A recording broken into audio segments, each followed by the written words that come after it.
Olá moçada, bem-vindos a mais uma videoaula aqui no canal. Nessa videoaula nós vamos misturar os nossos conhecimentos de filosofia e sociologia para conversar sobre a modernidade. Bom, vou compartilhar um negócio com vocês. Eu não iria fazer essa aula sobre a modernidade. A minha ideia era criar, né, fazer uma aula sobre a pós-modernidade, falar sobre a pós-modernidade, as características da pós-modernidade, e aí, quem sabe, fazer uma ou duas aulas sobre sociólogos, filósofos responsáveis aí, representantes dessa pós-modernidade. Só que quando eu comecei a juntar o material, a preparar a aula, fazer meus rabiscos aqui, eu percebi que se eu começasse com a pós-modernidade, poderia causar no estudante, né, naquele que estivesse ouvindo, um certo estranhamento, um certo desconforto, no sentido da assim, mas espera aí, eu nem sabia que nós vivíamos daquele jeito e agora eu estou vivendo nesse.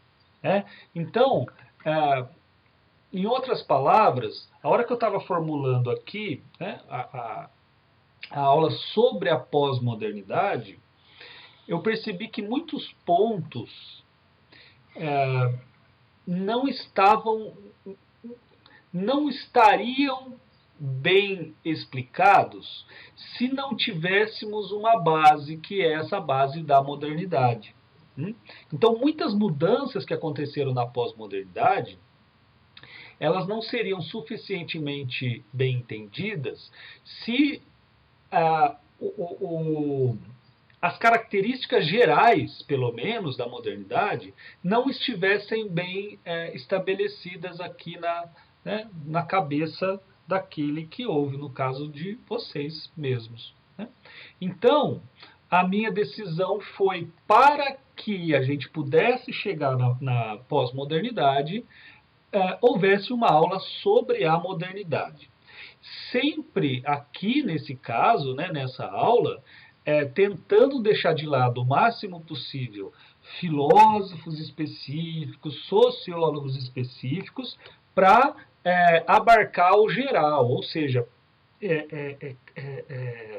assumidamente deixar esses intelectuais de lado e elencar as características principais presentes nas obras desses caras e presentes, logicamente, na realidade objetiva aí que compreende a modernidade. Bom, então, o que eu quis dizer essas características aí gerais, logicamente, obviamente, eu não tirei da minha cabeça, né? Elas vêm de estudos, elas vêm de filósofos, de sociólogos específicos. Eu só não vou mencioná-los porque a ideia é apresentar da maneira mais ampla possível, mais geral possível, só preparando a cama, preparando lá o ninho para que a gente se sinta aconchegado a hora que nós estudarmos a pós-modernidade. Beleza, manos? Manos e minas? Então tá bom. Bom, a primeira coisa a ser feita é essa delimitação do que é histórica, do que se entende por modernidade. Então, vocês estão vendo uns numerinhos ali, umas datas ali, que tenho certeza absoluta, muitos já conseguiram visualizar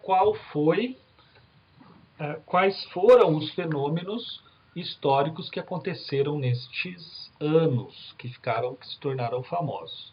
Então, 1798, não. Deixa eu arrumar aqui minha lousa.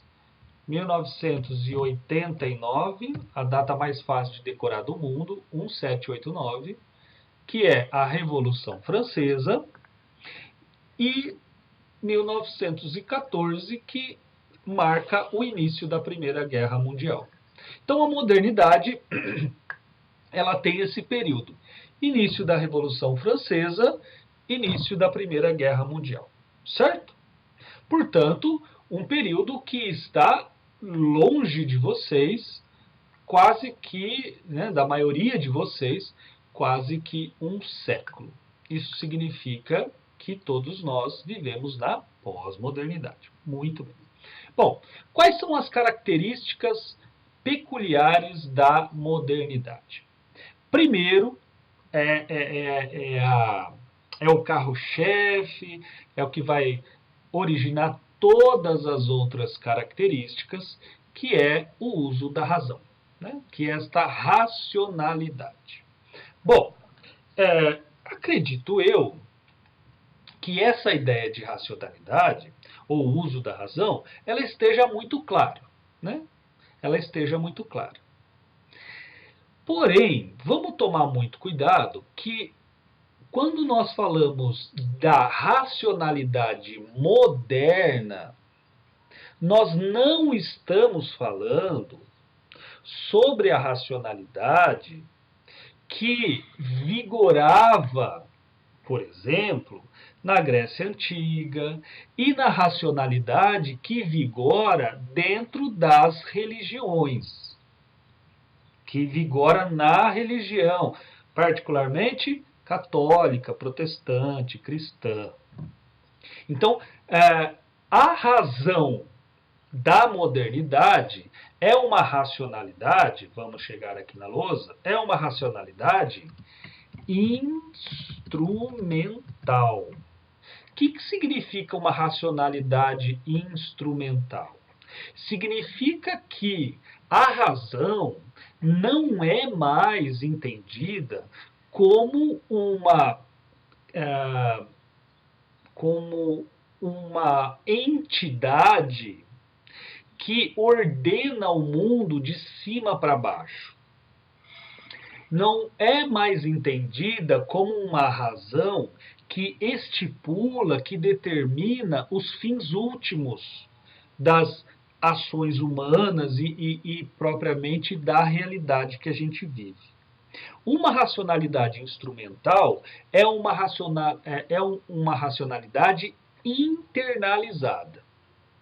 Ou seja, nós tínhamos, antes da modernidade, ou seja, na antiguidade, a razão ela era uma entidade ou um ser, né? Era o ser, na verdade, né? Ele era o ser que dizia aos homens qual era a maneira que os homens deveriam agir. Portanto, é de fora para dentro. Né? A razão, o exemplo mais fácil para nós entendermos o que é essa razão, o que é a razão não instrumental, a razão antiga que eu estou me referindo, é se você pensar na ideia de Deus. Né? Deus é a razão por quê? Porque ele organiza o mundo, ele dita as regras do mundo e ele fez o mundo da maneira que ele fez. Ponto final. Então, a gente, né, o cara lá da Idade Média, o grego, ele, sujeito que tem que se adequar a essa razão. É ele que deve se sujeitar a esses mandamentos racionais. Na modernidade, isso não é verdadeiro. Quer dizer, a racionalidade instrumental é uma razão interiorizada. É uma razão enquanto faculdade mental.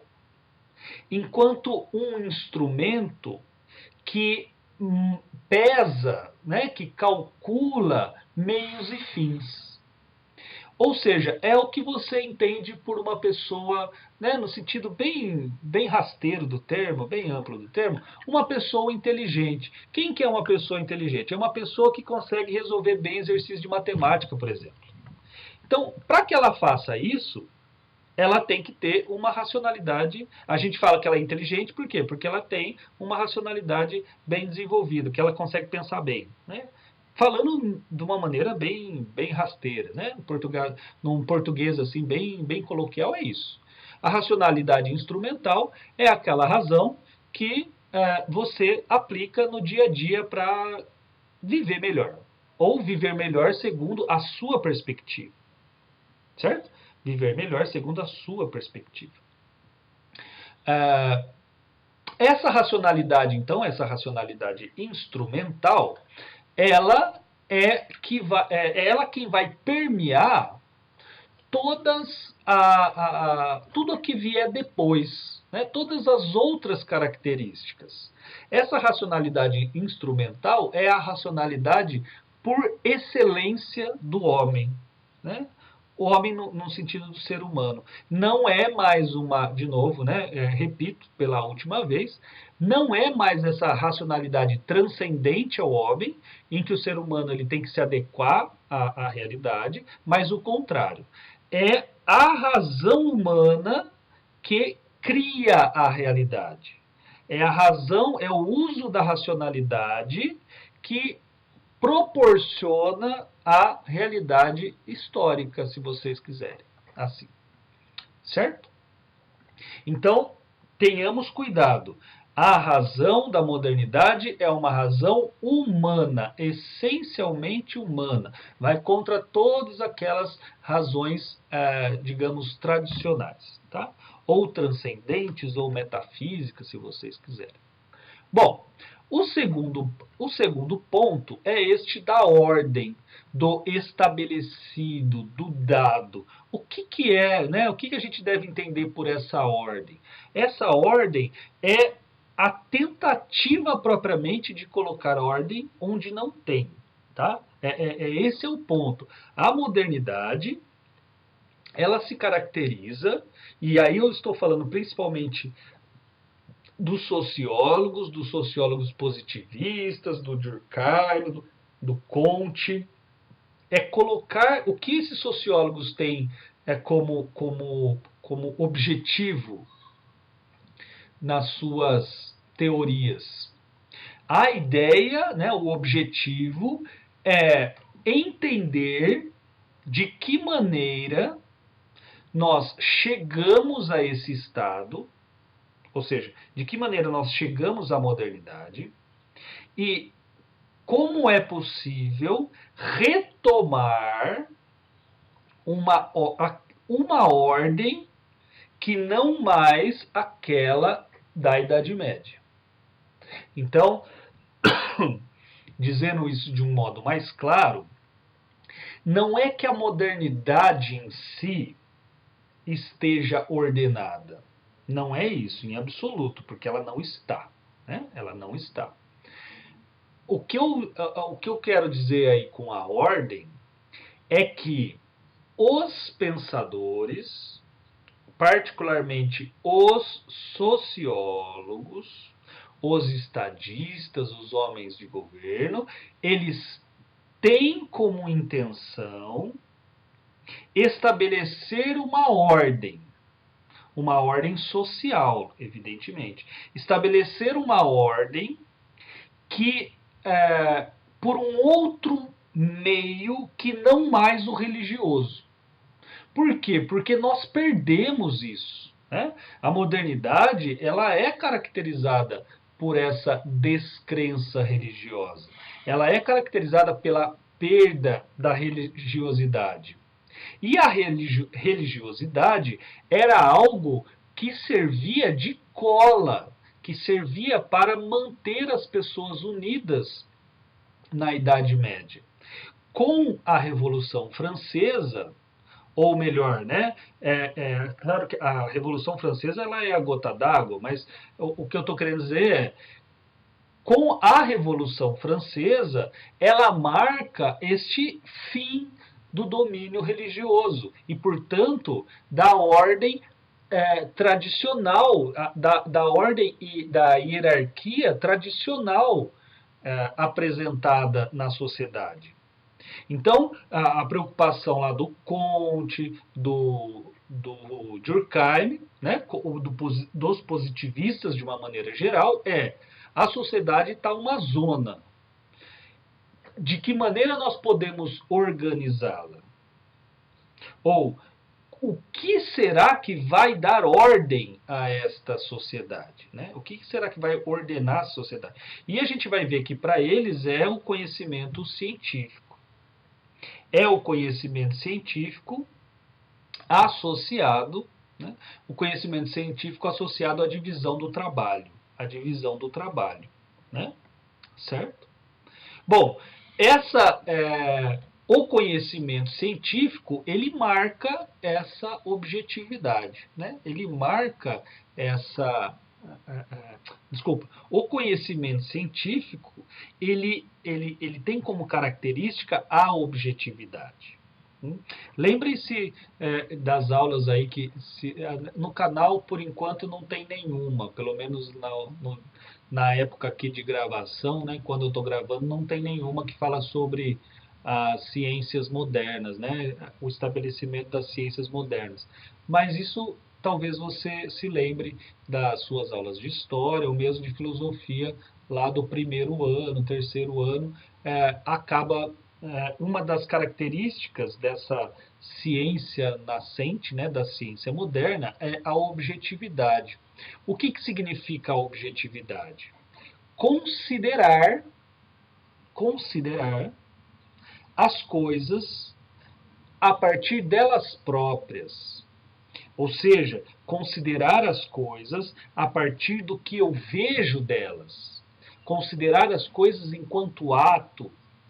O observador, ele não pode se colocar no lugar do objeto.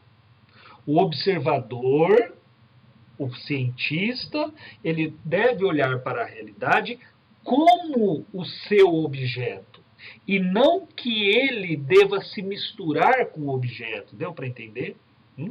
Na modernidade, essa divisão entre sujeito de um lado, sujeito do conhecimento, e objeto de outro lado, o objeto de conhecimento, eles são bem distintos. Esses dois papéis, eles são bem distintos. Olha o trem passando. São bem distintos. Sujeito de um lado, objeto do outro. Então, melhor será a teoria, mais verdadeira será a teoria, mais válida será a teoria, na medida em que mais objetiva ela for. Ou seja, na medida em que eu menos coloco as minhas particularidades, as minhas preferências, mais enquanto eu descrevo a realidade tal como ela é, e para que eu faça isso, eu tenho que me valer dos sentidos. Né? Dos sentidos. A objetividade, então, ela é uma das marcas aí da modernidade. Vou fazer um comentário, só um comentário mesmo, porque a aula da pós-modernidade virá para aí. Existirá para isso. Né? Claramente, a pós-modernidade não é assim.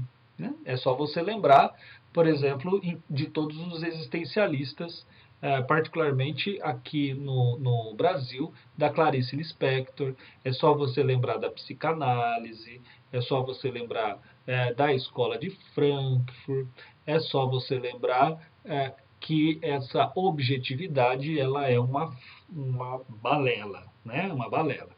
Afinal de contas, nós temos hoje, né, a pós-modernidade, ela não é marcada por essa objetividade. Mas tampouco pela subjetividade, né? Ela está nessa zona cinzenta aí entre às vezes ser objetiva, às vezes ser subjetiva, sempre prezando pelo enfoque no sujeito, né? No sujeito. Mais do que propriamente no sujeito, nos impulsos do momento do sujeito. Né? Bom, continuando aqui, então, a emancipação do homem. O que significa isso? Significa que a modernidade, ela acreditou, de fato, que por meio da razão humana, ou seja, essa faculdade que nasce conosco e que nós usamos para viver melhor, ou que nós podemos usar para viver melhor, que essa faculdade ela seria capaz, finalmente, de livrar o homem de todos os fantasmas produzidos, as quimeras produzidas pela religião. E pela filosofia também, gente. Olha, vamos, né, vamos colocar as coisas certas. Para a enorme maioria, principalmente dos sociólogos aqui em questão, inclusive, né, e alguns filósofos, a emancipação humana, ela se dá também frente à filosofia. Por quê? Porque, segundo esses caras, a filosofia ela inventa um monte de palavras, ela inventa um monte de conceitos que, na verdade, não tem realidade nenhuma. Né? Melhor dizendo, a filosofia ela fala sobre entidades, sobre o espírito absoluto. Hegel vai dizer isso. O Nietzsche vai falar sobre a vontade de potência. O Descartes vai falar do cogito cartesiano, penso logo existo. Um monte de coisas. O Kant vai falar do sujeito transcendental. O Marx vai falar de materialismo histórico. Inventa um monte de coisas, mas que essas coisas elas não se aplicam à realidade. Ou seja, a gente não encontra coisas que se refiram a essas coisas, né? Desculpa, né, os coisas, mas é isso. Nós não encontramos, dirá esses sociólogos aí, esses sociólogos, essas palavras que os filósofos criam, das quais os filósofos falam, não tem correspondente na realidade. Eu não vejo espírito absoluto, eu não vejo penso logo existo. Isso, né, servirá de crítica para alguns sociólogos, principalmente. Então, acreditava-se que o homem, por meio da razão, dessa razão instrumental que nós falamos, seria capaz de ver-se livre desses fantasmas, dessas quimeras, criados, de novo, tanto pela filosofia quanto pela religião. Né? A ideia de pecado e tal, isso seria seria finalmente a emancipação. O homem construindo seus conhecimentos por si próprios, os homens construindo os seus conhecimentos por si próprios e, portanto, mudando e construindo a realidade também por eles mesmos, sem depender, sem temer, sem sujeitar-se a essas forças ditas pelo Comte, forças abstratas ou forças teológicas. Certo? E por fim, gente, a modernidade ela vai se caracterizar por discursos, entendam, discursos filosóficos e sociológicos, discursos que tentam explicar a realidade de uma maneira absoluta. Grandes narrativas totalizantes, quem usa, né, esse termo é o sociólogo, inclusive, que escreveu um livro, O que é a Pós-Modernidade, chamado Lyotard, né, francês, Lyotard. Lyotard vai dizer assim, a modernidade ela se caracteriza por essas grandes narrativas totalizantes. Essas grandes narrativas, ou seja, explicações sistêmicas sobre o mundo. Explicações que dão conta de toda a realidade do mundo. Explicações, claro, baseadas na objetividade, na razão humana, mas que dão conta de explicar toda a realidade social. Se nós pegarmos, por exemplo, a sociologia do Comte, que fala sobre os 3 estágios pelos quais o conhecimento humano deve passar, ela é uma narrativa totalizante.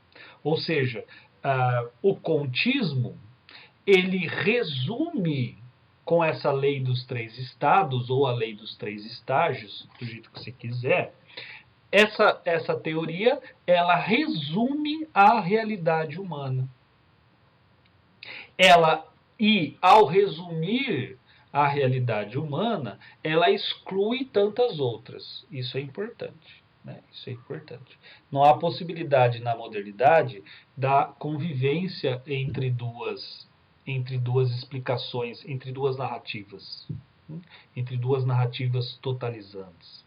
Entre duas narrativas absolutas. Não pode isso. Tanto é, outro parênteses, porque nós iremos conversar isso mais para frente, na hora da pós-modernidade, isso tão é verdade, né, que chega que o Weber, por exemplo, ele para alguns é considerado um pós-moderno.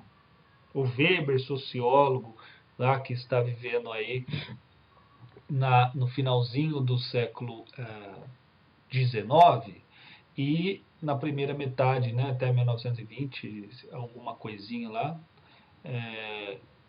na Alemanha, que ele vai, para alguns, ele é considerado já o precursor da pós-modernidade. Por quê? Porque ele se nega a essa afirmação totalizante sobre o mundo. Quer dizer, a sua sociologia já não é uma sociologia que explica toda a realidade.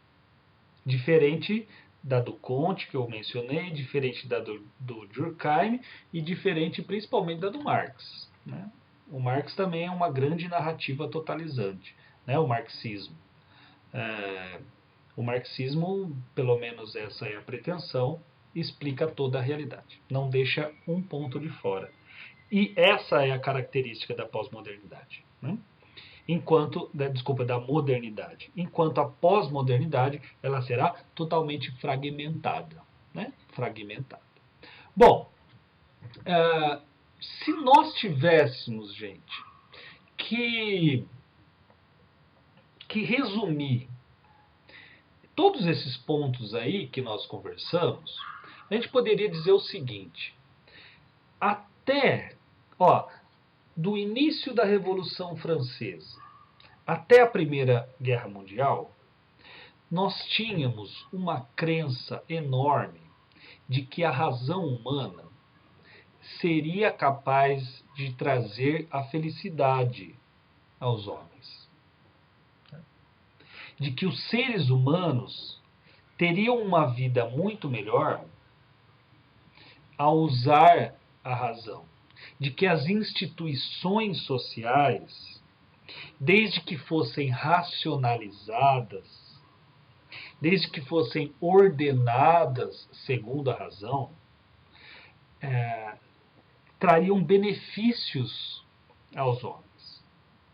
Então, nós tínhamos depositado uma fé enorme em cima disso.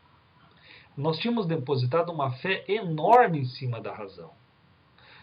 A Revolução Francesa, com todas aquelas mortes, com todos aqueles conflitos que a caracterizaram, fez com que toda aquela tradição, todos aqueles comportamentos baseados nos costumes, nos costumes, né, da igreja e as relações servis lá da Idade Média, as relações entre senhores e servos e tudo mais, as relações de vassalagem, né? Todas essas relações, elas tinham como pano de fundo uma explicação que não estava no nosso mundo. Em outras palavras, por que eu tenho que me dar 80% de tudo aquilo que eu produzo para você, senhor feudal? A resposta, ela poderia ser resumida da seguinte maneira: porque assim é e assim será. Isso é que é o domínio da tradição. A Revolução Francesa, ela teve um esforço enorme, né? Ela cobrou milhões, ela cobrou milhares de vidas, né? Milhares de vidas, em nome desses princípios de igualdade, fraternidade, liberdade, humanos. Liberdade liberdade em relação à tradição, liberdade em relação a essas relações de exploração. Acontece que houve a Primeira Guerra Mundial. Né? Quer dizer, onde eu estou querendo chegar? Que a racionalidade instrumental ela foi levada a tal intensidade que deixou de lado todos aqueles comportamentos que são considerados irracionais, que são considerados perda de tempo. Então, quer dizer, só entrou, né? Só isso no final da modernidade, só deve ser considerado como útil, como proveitoso, o tempo bem empregado. E o tempo bem empregado significa o tempo utilizado racionalmente. Manja quando nós fazemos uma listinha do que fazer. E aí, tem que fazer isso, isso, isso, isso, isso, isso. E essa ação é uma ação racional, que ela tende a otimizar o tempo, tornar o tempo, fazer com que o tempo, tem até uma expressão normal que a gente usa, fazer o tempo valer. Né? Hoje valeu. Hoje o tempo foi bem aproveitado. Então, esse excesso de racionalidade, esse excesso do aproveitamento da racionalidade, ele gerou consequências que culminaram com a Primeira Guerra Mundial. Então, e associada a esse excesso de racionalidade, está aparecendo, e isso daí é lá no finalzinho do século XVIII, do século XIX e início do XX, está aparecendo 1850 até 1920 narrativas que não são totalizantes em hipótese alguma e que começam a questionar essa racionalidade humana. Será que o homem é de fato racional? Algo que já está presente lá no romantismo, né? Lembre-se lá do romantismo, da arte. Então, em resumo, a modernidade ela vai dar descrédito à racionalidade, e vai insuflar e vai acentuar, até de uma maneira bem excessiva, este dado que foi criado de que o homem não é um ser racional. Certo? Então, gente, eu falei muito rapidamente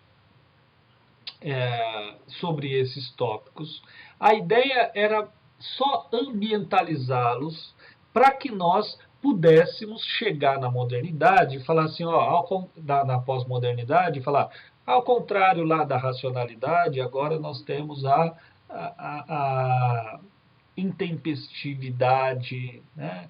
a impulsividade, melhor do que intempestividade. Né? Ao invés da racionalidade, nós temos a impulsividade. O que é essa impulsividade? Então, Certo, gente? Espero que vocês tenham entendido. Né? Sei que foi uma aula rápida. Espero não ter atropelado aí os tópicos. Se vocês tiverem dúvidas, críticas, sugestões, qualquer coisa, vocês sabem onde me encontrar. E é isso, moçada. Obrigado pela paciência, obrigado pela presença de vocês e nos vemos nas próximas aulas. Valeu, obrigado.